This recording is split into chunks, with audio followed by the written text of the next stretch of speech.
day, Edward was in the shed where he lived with the other engines. They were all bigger than Edward and boasted about it. "The driver won't choose you again," said Gordon. "He wants strong engines like us."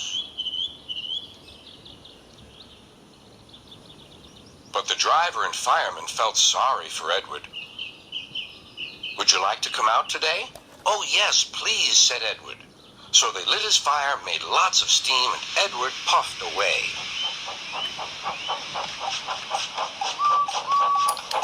The other engines were very cross at being left behind.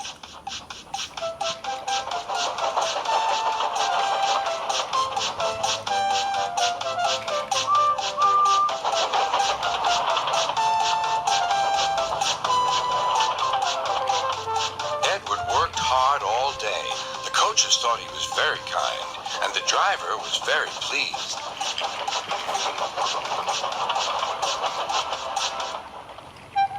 "I'm going out again tomorrow," Edward told the other engines that night. "What do you think of that?"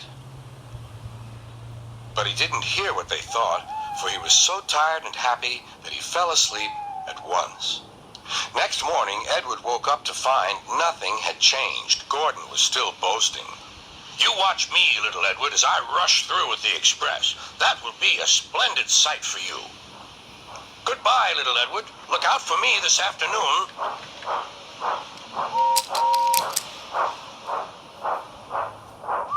Edward went off to do some shunting.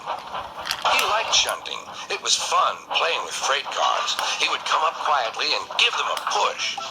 Then he would stop, and the silly freight cars would go bump into each other. "Oh!" they cried. "Whatever is happening?"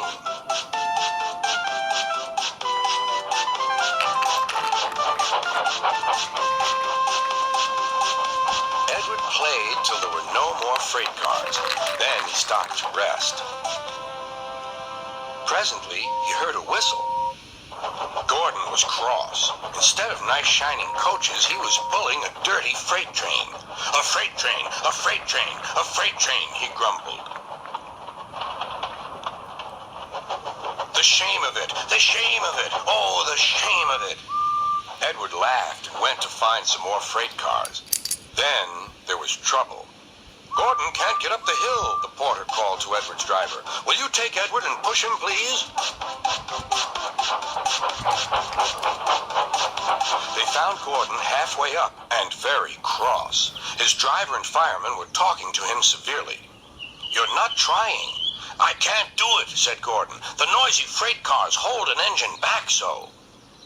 Edward's driver came up. "We've come to push." "No use at all," said Gordon.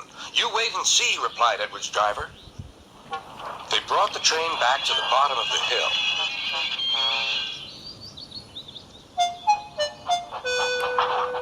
"I'm ready," said Edward. "No good," grumbled Gordon. They pulled and pushed as hard as they could.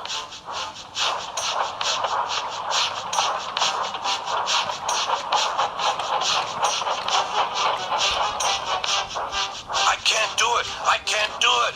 I can't do it!" puffed Gordon. "I will do it! I will do it! I will do it!" puffed Edward. Edward pushed and puffed and pushed as hard as ever he could. And almost before he realized it, Gordon found himself at the top of the hill. "I've done it! I've done it! I've done it!" he said proudly. He forgot all about kind Edward and didn't say thank you.